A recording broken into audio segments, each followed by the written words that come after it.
In my 15 seconds, in the starting of my commercial, there will be a side-by-side comparison of the before and after of Adventures into Landscaping's work. In my 30-second shots in my commercial, it will be a close-up of the garden, and then it will be a dissolve edit into the new, renewed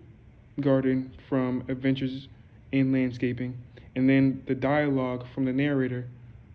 and the consumer will have the little thing, and then it will be a pop-up of the deals.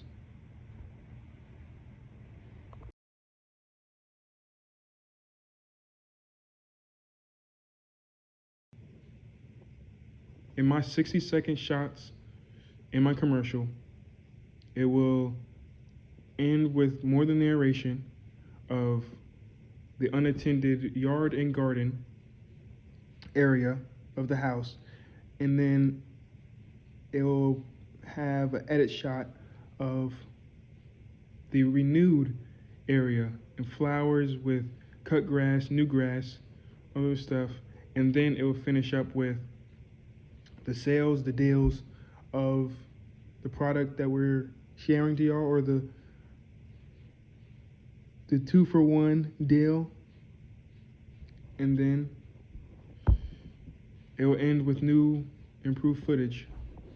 of what I have now.